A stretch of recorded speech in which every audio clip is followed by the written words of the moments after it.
Aujourd'hui, on va parler de recrutement. Je suis Cédric Watine, tu es chez Outils du Manager, le podcast en français sur le management le plus écouté. Aujourd'hui, j'ai invité Damien pour nous parler de recrutement. Pourtant, Damien n'est pas un recruteur. En fait, j'ai invité Damien parce qu'il a utilisé la méthode RDE, recruteur d'élite, qu'on propose dans les formations, pour trier 100 candidatures. Pourtant, Damien vient d'une entreprise pour laquelle il avait recruté 100 personnes en 4 ans dans un précédent poste. On aurait pu croire qu'après 100 embauches, il n'avait pas besoin de se former. Eh ben non, il a voulu donner sa chance à la méthode RDE, recruteur d'élite. Autant dire qu'il a fait passer à RDE un sacré crash test. Concrètement, il a examiné 100 CV, il a fait 31 interviews en visio, il a fait 21 interviews en face à face, et finalement, il a embauché 10 personnes. Il prévoit encore 50 interviews pour les 9 prochains mois. Bonjour Damien. Bonjour Cédric. On va peut-être commencer par les présentations. Si tu peux nous dire qui tu es, d'où tu viens, où tu vas, ça nous renseignera peut-être un petit peu sur ton activité et ce qui t'amène aujourd'hui sur le podcast. Alors je vais rester certainement à l'essentiel parce que autrement on en a pour 3 heures. Ouais. Mais donc Damien, 42 ans, je suis marié et papa d'un petit bonhomme qui a bientôt 3 ans. Je suis français mais basé à Lausanne.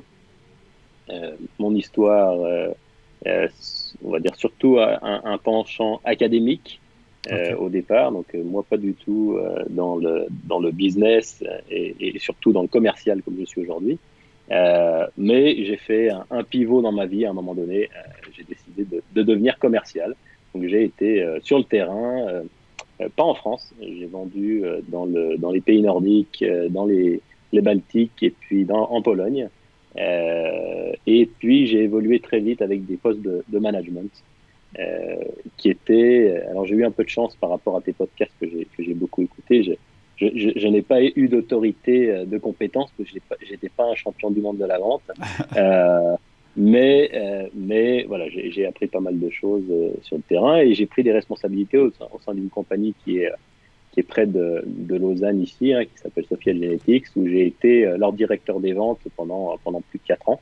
D'accord. Donc c'est une compagnie qui a recruté, enfin nous on a commencé avec une trentaine de commerciaux et j'ai fini avec une centaine sur 3 ans. Ah oui. Donc ça a été assez intense. Ouais. Et donc j'ai fait beaucoup d'erreurs, comme j'ai l'impression que beaucoup de personnes qui passent dans ton podcast ont fait. Ouais. Il faut faire des erreurs pour apprendre.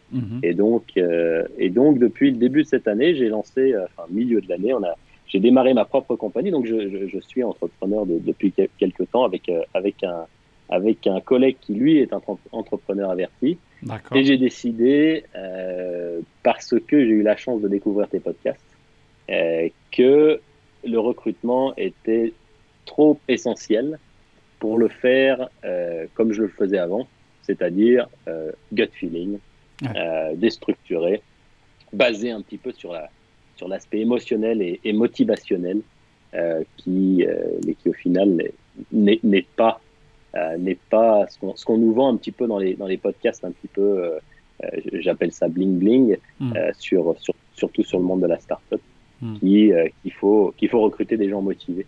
Et donc j'ai essayé de structurer tout ça. Et voilà, je pense que c'est un peu la discussion qu'on va certainement avoir aujourd'hui. Ouais, probablement. Donc en fait c'est ça. Toi, tu avais déjà fait beaucoup de recrutement en fait avant de découvrir le podcast. Et tu n'as pas voulu reproduire cette expérience et donc tu as utilisé plus la méthode outil du manager. C'est de ça que tu vas nous parler. Alors peut-être juste avant qu'on aborde ça, ta boîte actuelle, c'est-à-dire la boîte que tu as développée, dans laquelle tu es associé, qu'est-ce qu'elle fait en fait? Qu'est-ce que tu proposes? Ça s'appelle Edera. Comment on prononce? Edera X. Oui, Edera. Le DX veut dire un petit peu dans le milieu de la santé diagnostique. Ah d'accord, Edera DX. Edera DX, d'accord. Okay. Exactement. Donc Edera, c'est le mot latin du lierre. Donc ça vient d'une idée de réseau, de créer un réseau. Donc c'est une boîte qui se concentre sur le déploiement d'une technologie qui s'appelle la biopsie liquide pour la détection des cancers. C'est vraiment dans le milieu de l'oncologie. Et pour faire vraiment simple, parce que peut-être qu'on n'a pas que des experts qui écoutent ce podcast, il s'agit d'utiliser une technologie qui est soit complémentaire, soit de remplacement des technologies traditionnelles d'imagerie, voire de biopsie de tissus, qui sont des technologies qui peuvent être très invasives et donc douloureuses et pas forcément faisables chez tous les patients. Et donc, avec une prise de sang, il est possible de le remplacer. Mais c'est quelque chose qu'on voit beaucoup aux États-Unis et malheureusement assez peu en Europe parce que le marché européen est compliqué, fragmenté. Il y a peu de compagnies qui veulent vraiment s'y attaquer. Et nous, on a décidé de créer une aventure européenne pour l'Europe dans ce domaine, donc apporter aux patients qui souffrent de cancer la possibilité d'avoir des alternatives pour pouvoir mieux les diagnostiquer, mieux les traiter. C'est un chouette projet. L'aventure en 2 mots. Ouais, super projet. Et donc, c'est dans ce cadre-là que tu as eu besoin de recruter. Et je trouve que c'est assez intéressant ton introduction, c'est-à-dire qu'en fait, finalement, tu aurais pu te dire, moi, le recrutement, j'ai déjà fait, j'ai recruté, on a recruté dans ma boîte précédente 100 personnes en 4 ans, ou à peu de choses près, je crois que c'est ça que tu as dit tout à l'heure. Tu aurais pu te dire, j'ai déjà fait, donc je sais faire, et donc je vais faire les recrutements basés sur mon expérience précédente. Pourtant, c'est pas ce que tu as fait. Alors ça m'intéresse déjà de comprendre pourquoi tu t'es pas dit, j'ai déjà fait, donc je sais faire. Au contraire, c'est justement, j'ai déjà fait, donc je ne sais pas faire. C'est intéressant. C'était un petit peu ce que tu disais dans ta formation recruteur d'élite, c'est en fait se rendre compte que déjà, même quand on en fait beaucoup, comme j'ai pu le faire, c'était assez intensif, au final, ça reste quand même une activité qui représente un tout petit pourcentage de notre temps.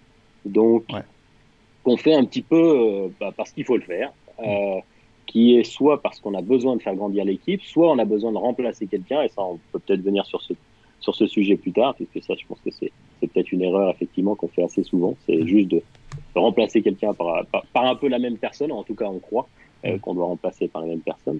Et donc, j'ai fait toutes ces erreurs et je me suis rendu compte que on ne met pas assez l'humain, finalement, au centre de tout ce qu'on fait, et que le recrutement, c'est vraiment la partie centrale qui va avoir un impact tellement important sur tout ce qui découle. C'est-à-dire que si on recrute mal, tu le dis très bien, c'est vraiment un des investissements les plus importants. Si on recrute mal, les coûts, c'est très peu respectueux, je trouve, de la personne qu'on recrute, puisque finalement, on se dit, c'est pas grave, on recrute, et puis si ça marche pas, c'est pas la fin du monde, alors que ça va avoir un impact. Ça va avoir un impact sur l'équipe qui est déjà existante, puisque c'est un petit peu se dire, finalement, si on fait rentrer n'importe qui, ça donne quand même un relativement mauvais exemple pour ceux qui sont déjà en place.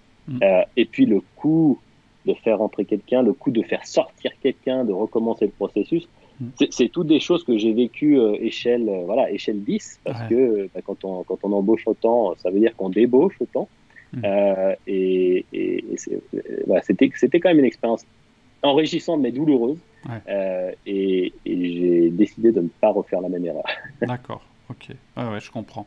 C'est-à-dire que tu as eu, je dirais, en accéléré, puisque sans recrutement, c'est pas mal, mais l'expérience moi je le dis de manière tout à fait un peu similaire à toi, c'est-à-dire que aujourd'hui, moi j'ai créé cette formation recruteur d'élite parce que pendant des années, j'ai recruté un petit peu au petit bonheur et comme je pouvais, et que j'ai essuyé les pots cassés. Et c'est pour ça que j'ai créé la formation après, en me basant sur l'expérience très coûteuse que j'avais faite par moi-même. Et donc, en fait, quelque part, tu as un peu tu as un peu fait le même trajet en te disant mais je peux pas me permettre d'avoir le même taux d'erreur. Et alors d'ailleurs, quand on parle de taux d'erreur, c'est pas seulement de recruter et puis de devoir débaucher, c'est aussi de mal recruter et donc de créer dans mon équipe des conflits inutiles. Même si au final la personne reste, on perd énormément de temps et en réalité on n'est jamais sûr qu'on a vraiment bien recruté. Et le truc que je dis aussi dans la formation, c'est que si tu veux être un bon manager, c'est plus facile de manager des gens que tu as bien recrutés, puisque tu les as choisis à la base en fonction aussi de ta capacité future à les manager. Donc c'est vraiment effectivement un acte important. Moi je dis que c'est l'acte le plus important. Et comme tu le disais bien, dans la plupart des cas, c'est aussi quelque chose qu'on fait très peu. Donc on ne peut pas être bon intuitivement dans quelque chose qu'on fait très peu. Et la courbe d'apprentissage, elle est compliquée. C'est pas des choses qu'on fait tous les jours. Ok. Est-ce que du coup tu peux nous en dire un peu plus sur du coup l'approche que tu as eue à ce moment-là, peut-être comparée à l'approche que tu avais eue avant? Alors oui, tout à fait. Alors peut-être pour donner un petit peu de perspective sur ce que je faisais avant, qui était, je crois que tu as mis un point sur, vraiment c'était l'un de tes podcasts où tu expliquais à quel point on insiste un petit peu trop sur la motivation en fait de la personne qui recrute, et donc qui va évidemment varier énormément d'un interview à l'autre. C'est-à-dire que on n'a aucune standardisation.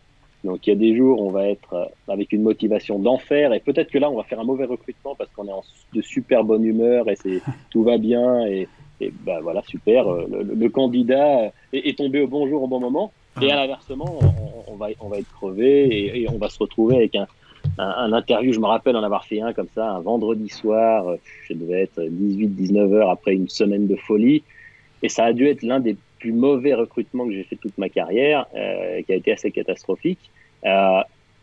Et en fait, je voulais vraiment finir ma semaine. Et cette personne paraissait à peu près cohérente, avait aussi la motivation. Et puis je me suis dit, allez, ça me paraît très bien, on y va.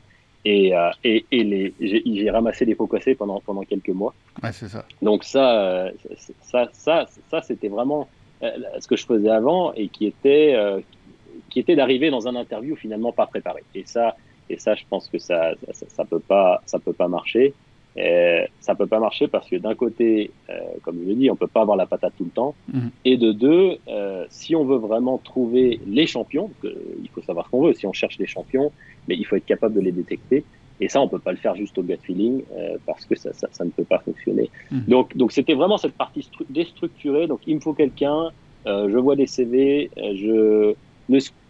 L'évaluation du CV était assez light. C'était peut-être regarder le nom de certaines compagnies, qui veut finalement pas dire grand-chose. Ça peut donner quelques indications, mais c'est pas forcément ça exactement. Et puis c'était mettre beaucoup d'accent sur les soft skills. Donc c'était vraiment des personnes motivées, des personnes qui finalement pouvaient me ressembler un petit peu, dans le sens où qui avaient qui venaient un peu du milieu du sport aussi, donc qui avaient eu des activités un peu particulières qui permettaient de montrer qu'ils étaient capables d'envoyer du lourd, comme on dit. Mais il n'y avait rien qui prouvait finalement qu'ils étaient capables de faire le job. Et ça m'a coûté très cher. Ça a été difficulté. Ça a coûté assez cher aussi à beaucoup d'employés. Et ça, donc quand j'ai été en début de cette année, où je me suis dit, j'ai la partie terrain, j'ai mis les mains dedans, mais il me manque la partie théorie, c'est pas possible. Et donc j'ai commencé pour te donner un petit peu le chemin, j'ai commencé à écouter des podcasts en me disant il faut que j'apprenne le management. Je l'ai vécu, mais je l'ai pas encore appris. Donc je vais écouter du management, je vais écouter des podcasts. Donc j'ai commencé surtout des podcasts américains au départ, parce que surtout dans le milieu de la start-up, on parle beaucoup des US, hein, ils savent faire, mais j'avoue que très rapidement j'étais un peu déçu. Je trouve que ça sonne faux, ça sonne creux, c'est beaucoup de blabla, et on sent que c'est très orienté dollar. C'est vraiment ça. Et puis j'étais sur Spotify, je cherchais un petit peu des podcasts, et puis je tombe sur Outils du manager, jamais entendu parler, et puis je me dis tiens, je vais mettre l'épisode numéro 1. Donc je reviens loin en arrière. Ah oui, quand même. 2009, je crois. Il y avait un petit peu effectivement, il y avait quelques épisodes à scroller, comme on dit. Et puis j'écoute, et puis je me dis tiens, c'est quand même bizarre, ce podcast fait Et ne le prends pas mal, le mot rural, je me suis dit, tiens, c'est marrant. Moi qui suis bourguignon, je me suis dit, tiens, ça me ramène un petit peu à quelque chose de plus proche de la terre, plus concret. Et puis j'ai beaucoup aimé parce que d'un seul coup, j'ai commencé à me dire, mais tiens, ça, c'est des vrais problèmes de compagnie. Ça, c'est, voilà, là, on parle de ce qu'on rencontre vraiment au quotidien, que ce soit une start-up, une PME, enfin n'importe quoi. Et finalement, que la grosse difficulté qu'on a tous, c'est qu'on travaille avec des humains. Et c'est comment on fait ça. Et puis au fur et à mesure des écoutes, commencer à comprendre quelque chose que j'utilisais déjà, qui était le one-on-one, le 1 à 1, mais que j'avais jamais vraiment structuré comme ça. On commençait à regarder un petit peu ça. Puis je tombe sur... je m'étais inscrit à tes emails et puis je reçois un email comme quoi recruteur d'élite et je me dis il va falloir que je recrute beaucoup de gens parce que là pour l'instant on en a recruté une dizaine, mais il faut idéalement qu'à la fin 2022 on soit une centaine, donc il va falloir accélérer. Il va falloir industrialiser le processus. Exactement, donc je me suis dit que ça va pas être possible de faire ça au petit bonheur la chance si vraiment on a les ambitions qu'on a. Donc, il va falloir mettre un processus en place. Et donc, j'étais ravi de suivre cette formation alors que j'ai évidemment adapté à la sauce et des reins. Tout n'est pas forcément, je dirais pas forcément adaptable, mais il y a des temps, des choses que j'ai un petit peu, que j'ai mis à notre sauce, mais qui suit, si tu veux, une structure qui est d'abord, en fait, c'est de remonter très en amont et c'est qu'est-ce qu'on va faire comme annonce. Donc, c'est essayer de réfléchir déjà quelles sont les informations qu'on va mettre sur une annonce qui n'a pas besoin d'être hyper détaillée, mais qui doit quand même déjà donner la trame de ce qu'on cherche.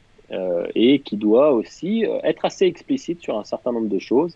Peut-être pas écrire le montant du salaire, mais en tout cas être clair que, je sais pas, moi je dis n'importe quoi, ça vient avec un ordinateur, avec une voiture, qu'on cherche des gens avec tel type d'expérience. Donc il faut déjà que cette annonce elle soit réfléchie. Et ça, c'est pas forcément quelque chose que j'avais toujours vraiment passé beaucoup de temps dessus. Et c'est important de le faire et de réfléchir à cette annonce avec tout ce qui va autour, c'est-à-dire qui on recherche en fait. On veut qui? On veut recruter quel type de personne, quel type d'expérience. Et ça va beaucoup aider aussi quand on commence à travailler avec des recruteurs. Quand on veut vraiment accélérer aussi vite que ça, c'est vrai que les recruteurs, ça aide bien. Mais les recruteurs, ça rajoute vraiment une couche de complexité si finalement on leur donne pas des guidelines qui soient très précises.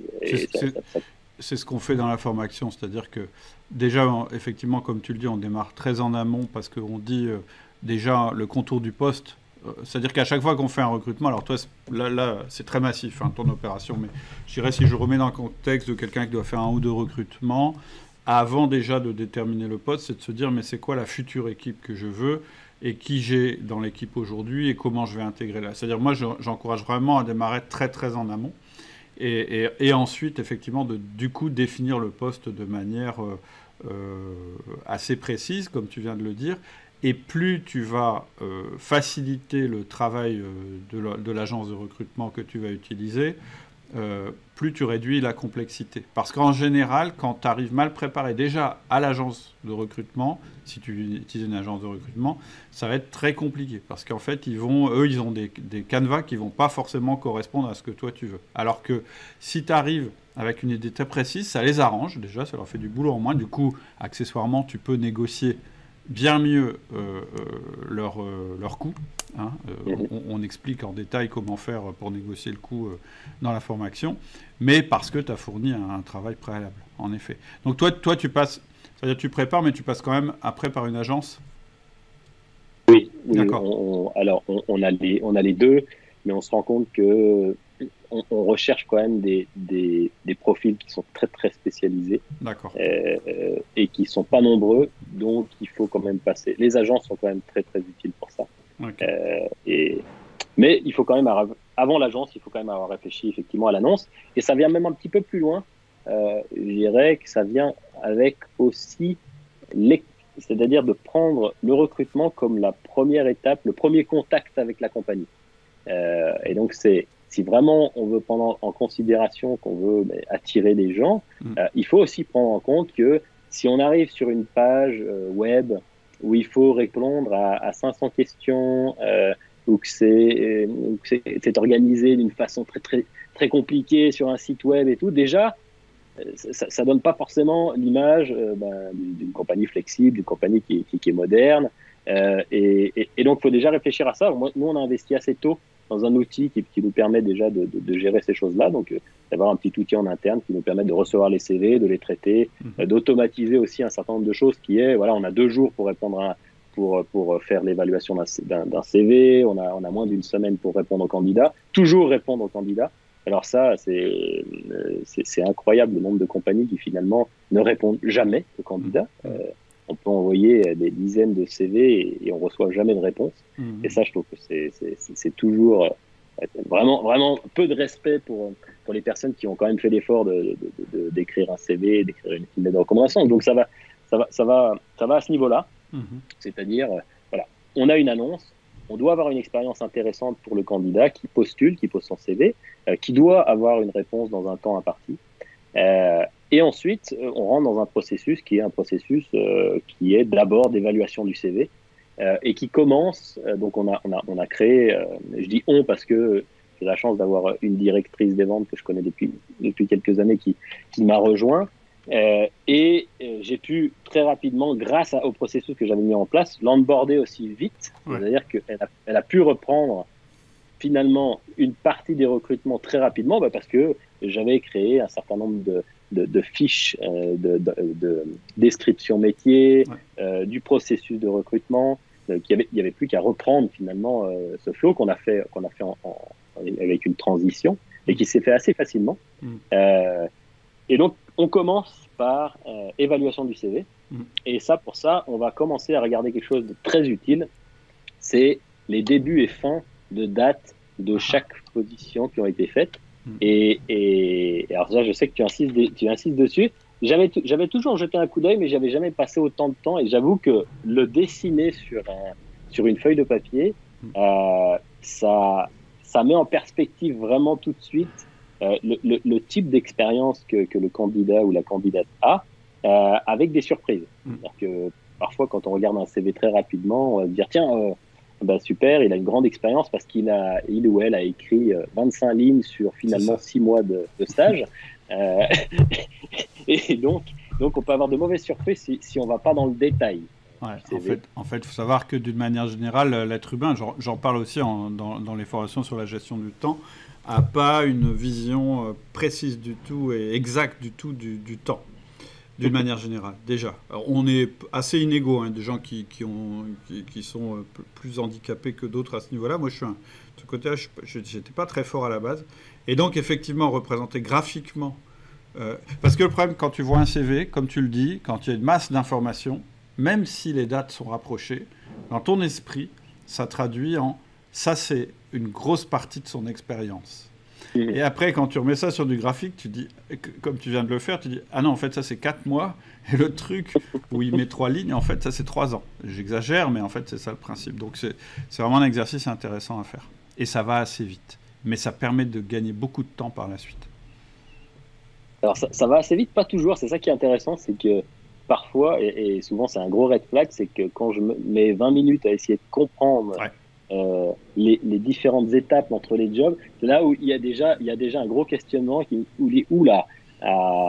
ce qui est intéressant aussi, c'est de faire le parallèle. Maintenant, beaucoup de gens ont LinkedIn et le CV, et de regarder à quel point certaines personnes vont avoir des grosses différences entre leur profil et leur CV. Et ça, déjà, c'est des gros red flags. C'est-à-dire de dire, voilà, déjà, en fonction du job, mais peut-être en général, quelqu'un qui postule à une annonce, mais qui prend pas le temps de relire son CV, qui prend pas le temps de remettre vraiment les choses au clair, avec des erreurs de date, des dates qui chevauchent, des jobs qui sont oubliés. J'ai eu pas mal de candidats comme ça qui avaient oublié de mettre des jobs. Alors, c'est toujours assez étonnant. Donc déjà, effectivement, regarder les dates, ça c'est la première étape qui est assez critique. Et on a une série de paramètres qui nous permettent de dire, on va dire, de red flags ou qui sont rédhibitoires. C'est-à-dire que si on a ces éléments-là, on arrête tout de suite la lecture du CV et on s'arrête là. Et on va noter... Les red flags, juste pour expliquer pour les personnes qui n'ont pas pris la formation, c'est tout ce que tu mets et des petits signes en fait négatifs. Et tu es particulièrement à la recherche de ces signes négatifs. Alors j'explique exactement dans la formation pourquoi on a une approche très négative au départ du recrutement. C'est tout simplement pour gagner du temps et puis assez vite éliminer très très vite les personnes de toute façon c'est-à-dire ça c'est une question de gain de temps et aussi de mindset. Le mindset évolue au fur et à mesure qu'on fait le recrutement, dans les différentes phases du recrutement.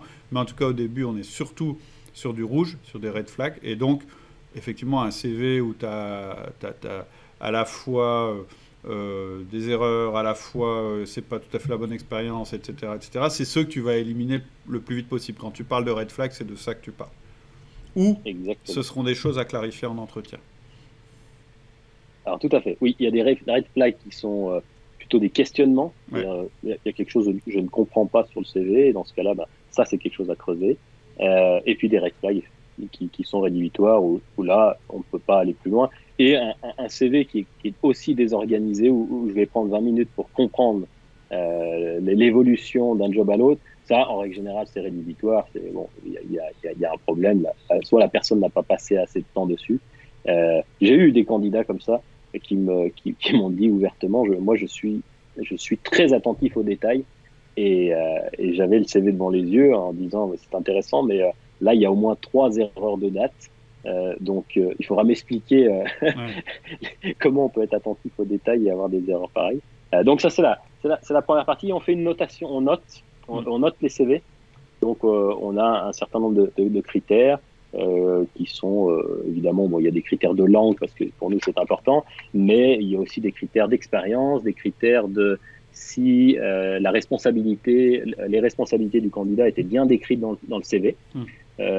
Ça c'est souvent assez bien fait. Par contre c'est tout ce qui est résultat, vraiment qu'est-ce que la personne a obtenu. Ça, c'est souvent beaucoup plus difficile à voir sur un CV. Alors, c'est plus difficile à mettre, mais c'est aussi, quand on cherche des commerciaux, c'est un peu ce qu'on attend. C'est un commercial, c'est tout quelqu'un qui chasse du résultat. C'est vrai que si on ne le voit pas sur le CV, c'est souvent quand même des questionnements. Et donc, on se retrouve avec une fiche. Et cette fiche, à la fin, on prend une conclusion tout de suite, c'est-à-dire de dire, mais est-ce qu'on part sur un interview au téléphone, enfin un téléphone en Skype ou en Teams ou en ce qu'on veut, soit on s'arrête là et donc on informe le candidat ou la candidate rapidement de la prochaine étape. Et dans le cas d'un interview, là on passe sur un interview alors qui surprend toujours un peu les gens, c'est toujours un peu rigolo. C'est un interview où je suis le seul à poser des questions. Et ça je sais que tu avais insisté dessus. C'était pas du tout ce que je faisais avant. Avant, moi, j'avais tendance à répondre aux questions et je le voyais comme quelque chose de très positif parce que je sentais que c'était important de pouvoir écouter ce que les gens ont aussi comme questions, à pouvoir commencer à répondre. Et en fait, je me rends compte que déjà c'est une bonne pratique parce que ça permet de voir ceux qui ont la capacité d'accepter que la règle est celle-là. Et que j'énumère au début de l'interview. Voilà, on a tant de temps, c'est moi qui vais poser des questions. Et par contre, si on sort d'un interview et que c'est positif, là par contre, je prends vraiment le temps. C'est-à-dire que j'invite les gens face à face pour 2 heures et je passe 30 à 40 minutes à vraiment expliquer qui on est, qu'est-ce qu'on fait, où on va, quel est le type de poste, à répondre aux questions, parce que les gens ont des questions. Et donc, c'est très clair dès le départ, mais c'est toujours intéressant de voir ceux qui résistent pas et qui veulent absolument poser des questions et ramener la discussion, finalement, commencer à reprendre le contrôle de la discussion pendant l'interview au téléphone. En fait, de façon très pragmatique, cette interview préalable à l'entretien, en fait, qui se fait à distance, elle n'a qu'un objectif, qui est d'encore éliminer des candidats ou de les garder, mais plutôt d'en éliminer encore, parce que le premier examen des CV n'a pas permis de les éliminer. En fait, en général, c'est tous tes red flags et tu essayes de voir s'ils sont confirmés, auquel cas, malheureusement, on n'ira pas plus loin, ou au contraire, si la personne en répondant à tes questions, te montre que le CV n'était peut-être pas optimal, mais finalement la personne vaut le coup. En fait, c'est vraiment ça. On n'est pas du tout dans la phase où on se rencontre vraiment. On est encore dans la phase de sélection. Et la grave erreur ici, ce serait effectivement de croire qu'on n'est pas... C'est extrêmement important, en fait, quand on fait des interviews, de savoir dans quelle phase on est. Puisque c'est un processus, on ne mélange pas les phases. Et il y a un moment pour le CV, un moment pour l'entretien téléphonique, et ainsi de suite.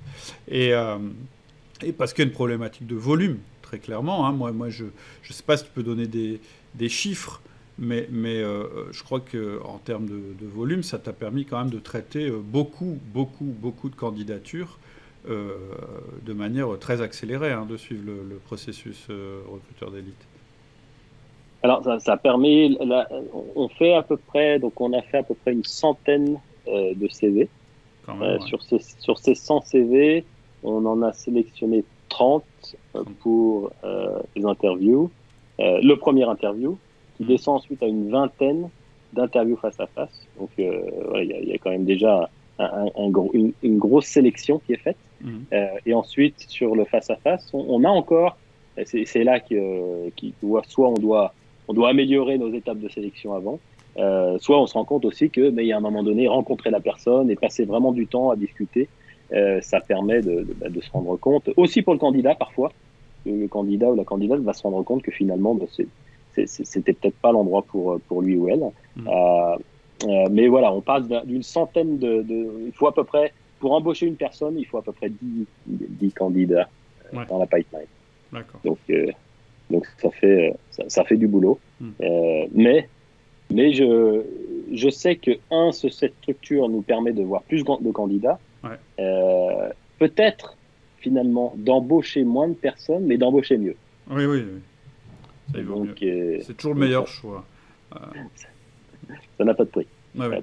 Je dis toujours, il vaut mieux louper un bon candidat que de faire rentrer un mauvais. Hein. Toujours.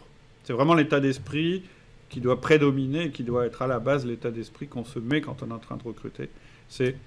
Tu peux laisser passer un mauvais candidat, ça arrive par contre recruter un mauvais, c'est ce que tu puisses faire de pire. Oui, donc, on est d'accord. Très sélectif. L'idée, c'est de mettre la barre haut. Le plus haut possible. Et d'ailleurs, c'est un peu le risque, c'est quand on commence à avoir quelques difficultés, c'est-à-dire on se rend compte qu'on n'a peut-être pas autant de candidats. C'est ça. Est-ce qu'on baisse la barre ? Non, surtout pas. On ne baisse pas la barre. Ça prendra peut-être un petit peu plus de temps. Alors, au lieu d'avoir une équipe qui soit remplie au mois de janvier, il faudra attendre peut-être février-mars. Mais le temps gagné, finalement, vaut le coup. Donc, il vaut mieux prendre le temps. Parce que ça coûte trop cher après, c'est pas gérable. Et sur les managers, si on veut garder notre santé mentale et physique, et donc on passe pas non plus 7 jours sur 7, 24 heures sur 24 à bosser, je pense qu'il vaut mieux être bien entouré quand même. Je suis d'accord. Donc sur cette interview, c'est vraiment d'abord la personne me parle d'elle-même, me donne le contexte, et c'est intéressant aussi de voir. Et ce que je fais en fait pour pouvoir permettre aux gens de voir où je veux aller, je me présente moi d'abord. Et je le fais d'une manière qui est suffisamment large, en donnant quelques détails personnels qui montrent aussi que je ne demande pas aux gens de se cantonner qu'à ce qu'il y a écrit sur leur CV. Je l'ai dans les yeux, donc a priori je le sais. Et je veux en savoir un petit peu plus. Et c'est souvent assez intéressant de voir qu'il y a des gens qui le comprennent très vite et donc qui s'adaptent. Il y a des gens qui restent très, très, très académiques, ils vont me parler de leur CV, et pourquoi pas. Et puis il y a ceux qui vont vraiment s'étendre sur beaucoup plus large. Donc déjà, ça donne une façon aussi de casser un petit peu la rigidité dans l'interview, qui est toujours un petit peu stressant pour tout le monde. Oui. Ensuite, on regarde les red flags. Donc c'est vraiment les questions que j'avais. Moi, je vais au travers. Et si on a le temps, je commence déjà à creuser un petit peu les questions comportementales. Là, qui ont été définies au préalable en fonction du rôle pour lequel la personne a postulé. Donc, en fonction de ce que je recherche, je ne vais pas avoir les mêmes questions qui sont... Alors, évidemment, tout le monde doit être plus ou moins aligné sur un certain nombre de questions, mais il y en a qui sont plus prioritaires que d'autres. Puis c'est très très important ce que tu viens de dire, c'est que les questions comportementales, c'est-à-dire ce que la personne sera capable de faire quand elle sera en poste, elles sont préparées bien en amont de tous les entretiens, puisqu'elles sont préparées au moment où on détermine le poste qu'on recherche. Ça, c'est très très important. Encore une fois, c'est un truc d'étape à ne pas... C'est-à-dire que si on n'est pas très précis sur les questions comportementales et qu'on se dit je les affinerai au fur et à mesure que je fais des entretiens, on est influencé par les entretiens. Et finalement, au final, on va recruter quelqu'un qui ne correspond pas à ce qu'on voulait au départ. Et on ne va pas s'en rendre compte. On va pas se rendre compte du glissement, parce qu'il y a un biais qui est très très répandu en recrutement, qui est en fait le candidat et moi, on veut la même chose. C'est-à-dire que... Et dont il faut se départir dès le début du recrutement. C'est-à-dire qu'on est des êtres humains, et donc quand on rencontre un autre être humain, on essaye de se dire comment on va se rencontrer, où est-ce qu'on va se rencontrer, quel va être notre projet commun. Et évidemment qu'il y aura un projet commun quand il sera embauché. Mais avant qu'il soit embauché, vous n'avez pas de projet commun. Vous avez intérêt à être super sélectif, c'est-à-dire presque à lui mettre que des barrières à l'embauche parce que vous voulez vraiment éviter d'embaucher un mauvais candidat, c'est ce que je disais tout à l'heure, vous préférez rater un bon candidat plutôt qu'embaucher un mauvais, et lui, il veut absolument le poste. Et donc la facilité, ce serait de dire, en fait, on a le même objectif. Lui, il veut un poste, puis moi, je veux que mon recrutement se fasse le plus vite possible parce que j'en ai besoin. Et c'est là qu'on commence à faire des bêtises en recrutement. C'est quand on croit que les deux personnes qui sont dans la pièce, c'est-à-dire toi et le candidat que tu reçois, on a le même objectif. Non, au début, on n'a pas le même objectif.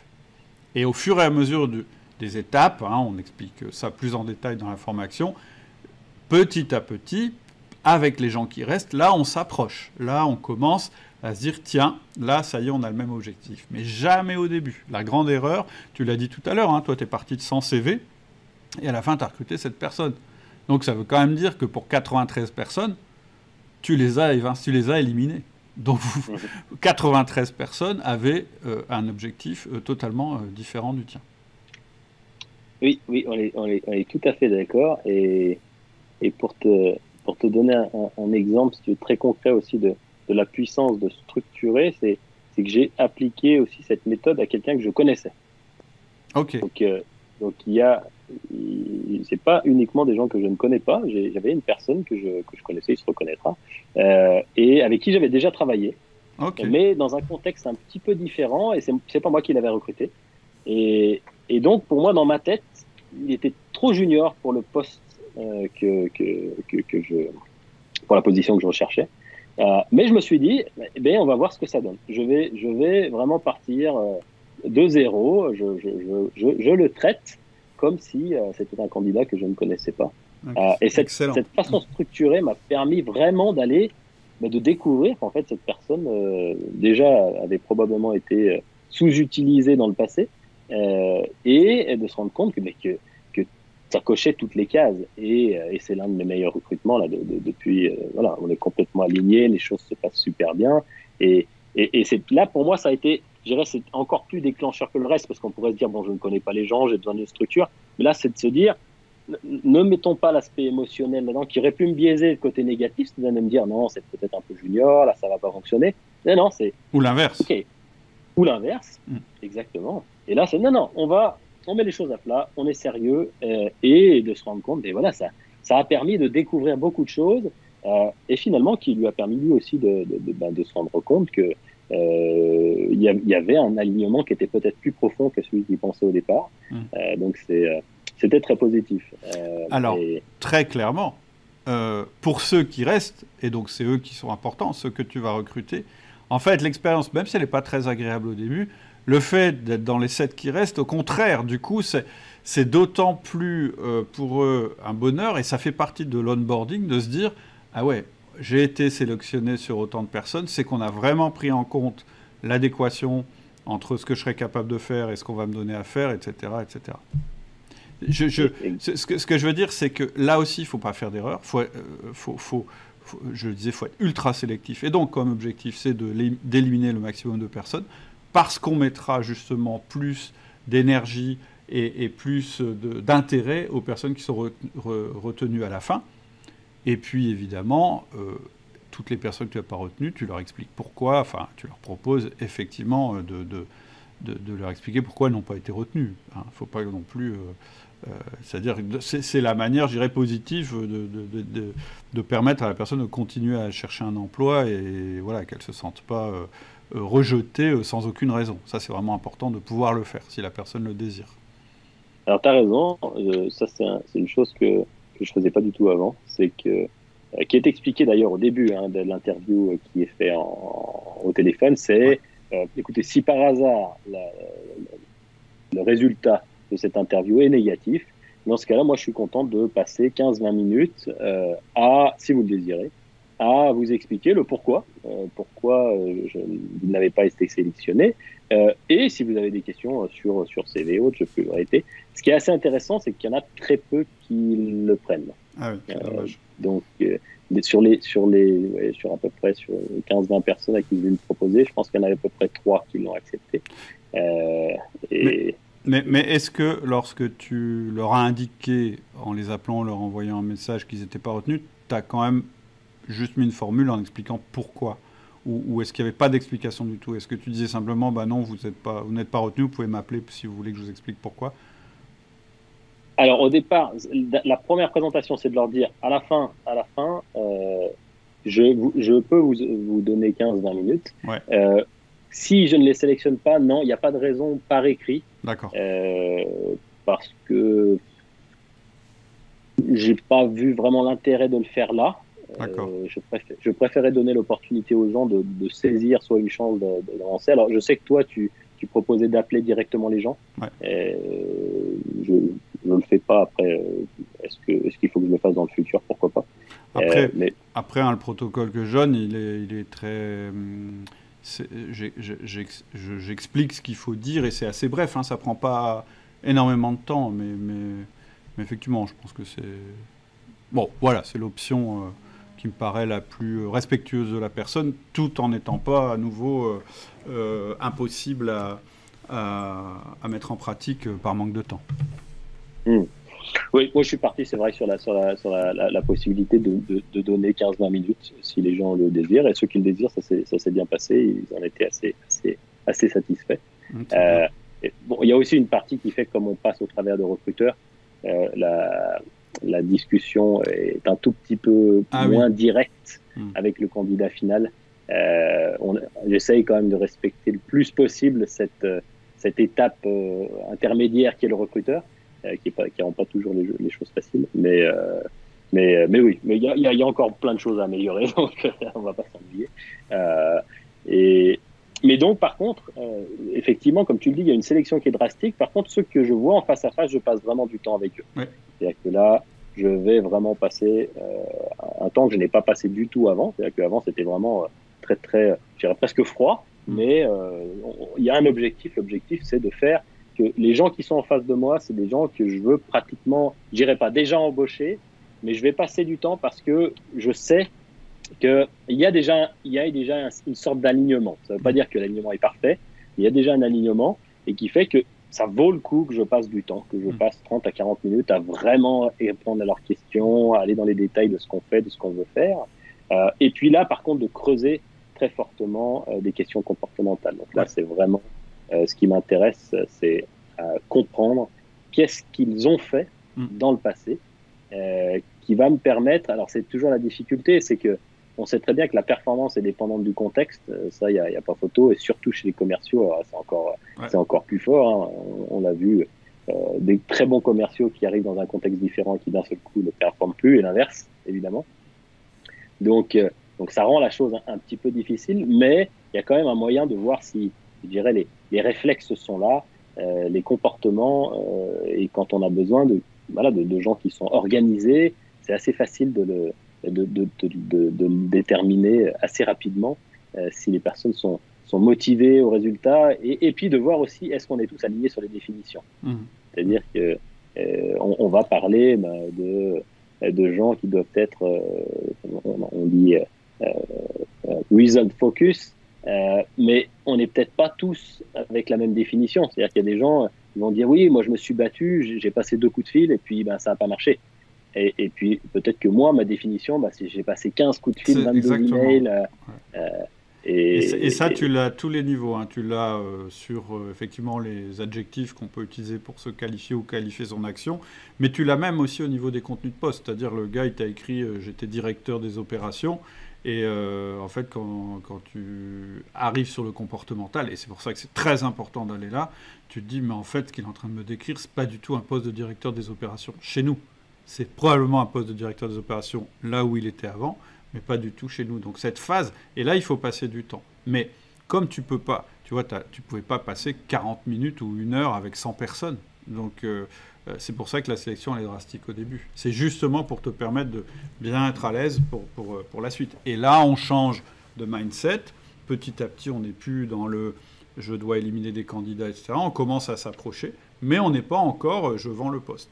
Je vends le poste, ça vient encore en aval, en fait. Ça vient encore après. Une fois que tu es certain que cette personne, là, ça y est, elle sera dans la shortlist et elle m'intéresse, quoi. Exactement.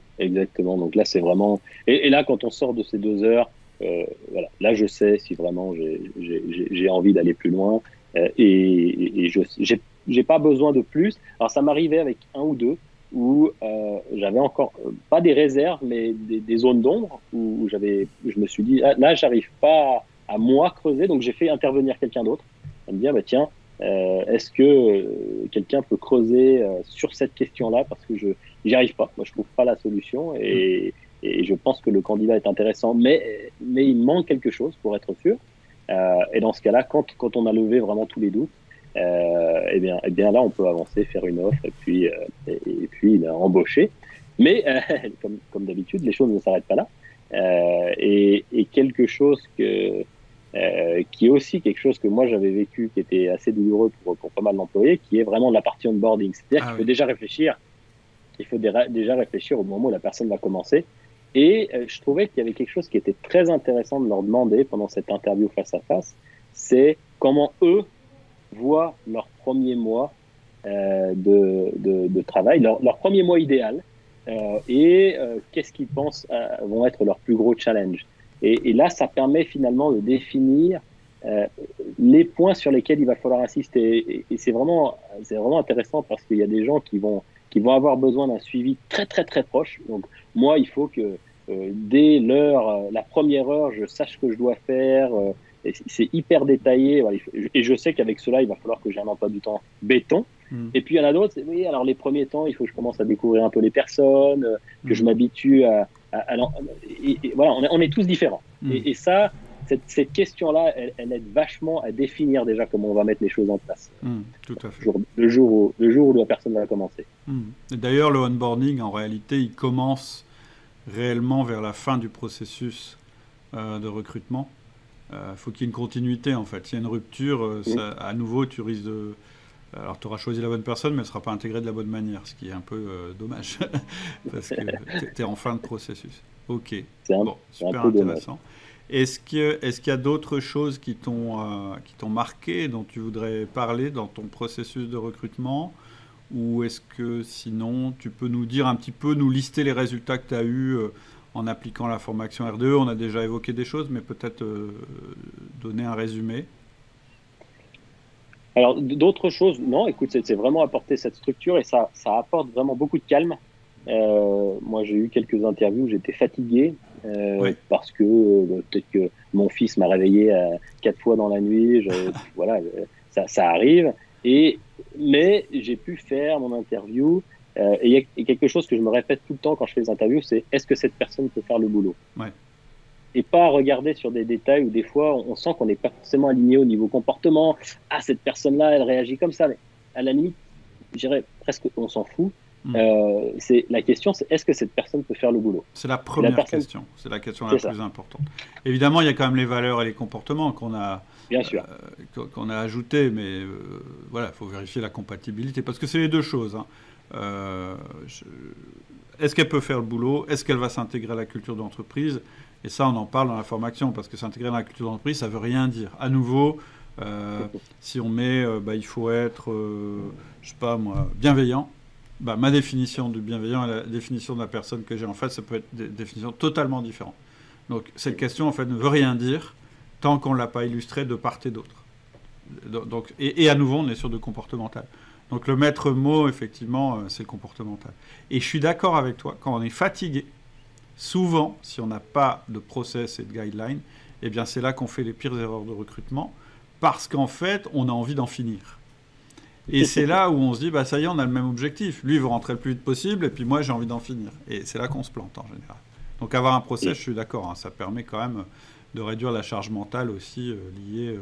surtout quand tu le fais de manière presque industrielle, comme tu viens de le citer. Ok. Ouais, surtout qu'on est une petite boîte, quoi. Donc les erreurs vont coûter cher. Et c'est vrai que ça a apporté beaucoup de détente sur un processus et qui est très facile finalement, quand je discute avec ma directrice des ventes, c'est très facile quand elle m'explique, bah, tiens, j'ai eu cette interview-là, voilà ce qui s'est passé, voilà les éléments, moi je regarde ces fiches et il y a pas l'aspect subjectif, moi je l'ai bien aimé.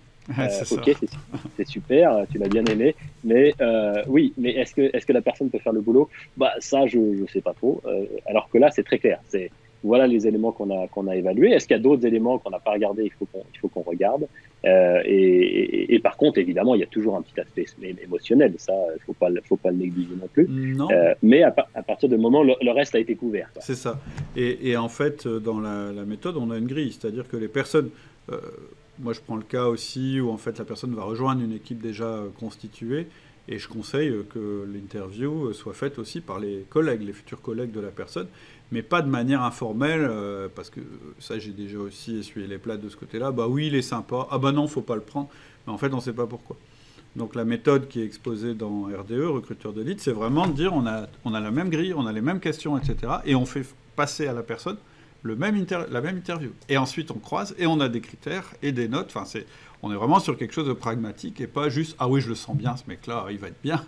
Ou l'inverse « Ah non, moi, un mec comme ça, je ne veux pas » et sans explication, quoi. On est vraiment dans quelque chose de plus pragmatique. Donc, pour rappeler quand même les chiffres que tu as donnés tout à l'heure, j'ai trouvé ça assez intéressant aussi de voir que... parce que ça m'intéressait aussi d'avoir ton témoignage, parce que tu l'as quand même... Je veux dire, le système R2, tu l'as quand même poussé parce que tu as fait passer quand même pas mal d'interviews à travers ça. Et du coup, on a un petit peu de data, donc c'est intéressant. En 3 mois, tu as passé 100 CV, tu as fait 31 vidéoconférences d'interviews, tu as fait 21 interviews en face-à-face pour finalement embaucher cette personne. Donc c'est intéressant. C'est-à-dire que le truc, c'est 100, 31, 21 et finalement cette personne. Exactement. Et tout ça, je veux dire...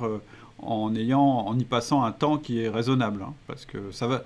La méthode qu'on a pour trier les CV, elle est quand même très très rapide. Hein. Je sais pas ce que tu en as pensé. Ça va quand même assez vite et ça permet surtout de gagner du temps après.